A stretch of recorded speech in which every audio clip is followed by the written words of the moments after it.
Hey everybody, it's Scott Ruick, and today I want to talk about the 5 deadly sins of an accomplished media buyer.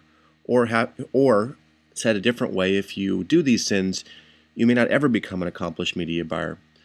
So let's jump into it. So, first sin is a failure to focus on one network at a time.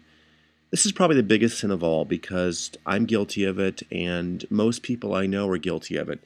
And it really goes like this. It's really easy to wander off into different networks if you get frustrated or angry and things aren't working. But really, my best advice is to side on a network and don't go wandering off into another network until you've mastered the first. So this happens all day long in an industry, and it's what I call a lack of focus. So most people don't spend enough time to understand a network, and it really does take some time for you to understand the nuances of each network before they go jumping off into another network. The problem is you never really learn, and you have to stick to one thing at a time so you get really good at it. So most people, what they do is they'll dilly-dally around with it for a little bit. They'll put their money in. They'll be surprised right away when things aren't working. They'll get tired of it, and they'll move on. I can't stress enough the importance of not doing this and actually taking the time to get this and do it right the first time. So don't go jumping off into network after network. Focus on one thing. The next thing is failure to rotate ad creative. So certainly at high volume, you'll need a lot of ad creative to make things work.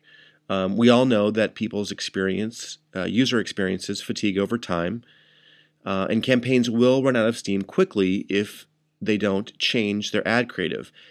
And keep in mind, ad creative means a lot. It means changing images, headlines, descriptions, and landing pages.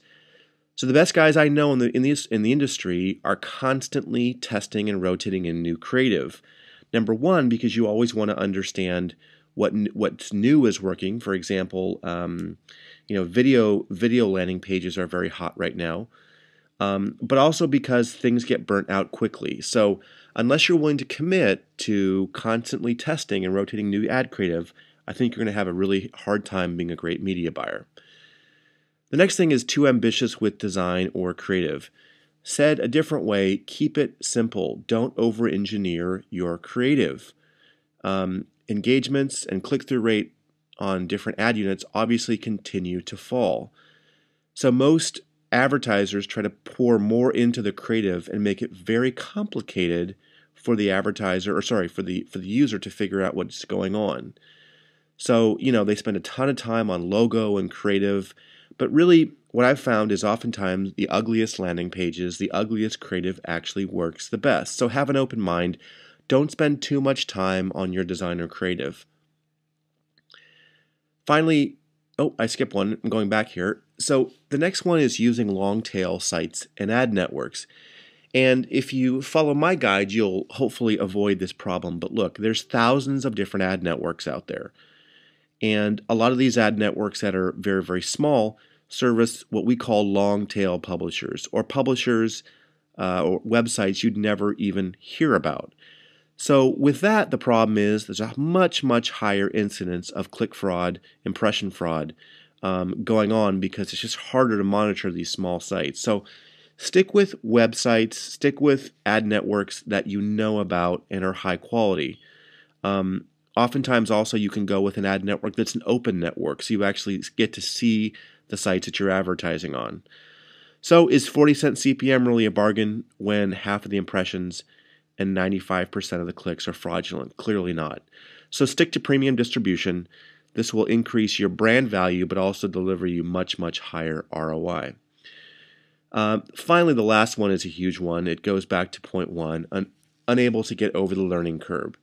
So look, as an advertiser, an ROI-based advertiser, you have a lot of stuff going on. You have grand plans to scale your business, but more often you're very, very disappointed with your first attempts. So look, it takes patience and time to optimize on both sides. The network you're working with needs time to optimize, and you have time to optimize the things we spoke about earlier, creative and landing pages.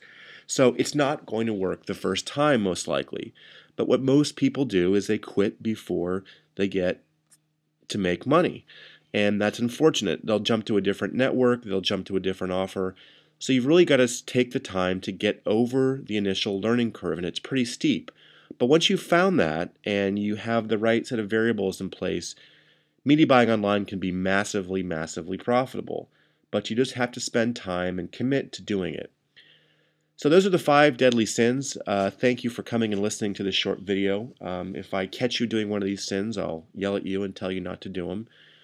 But seriously, these are great. This is great advice. Stick to it, and your media buying will be that much more successful. Thanks for coming.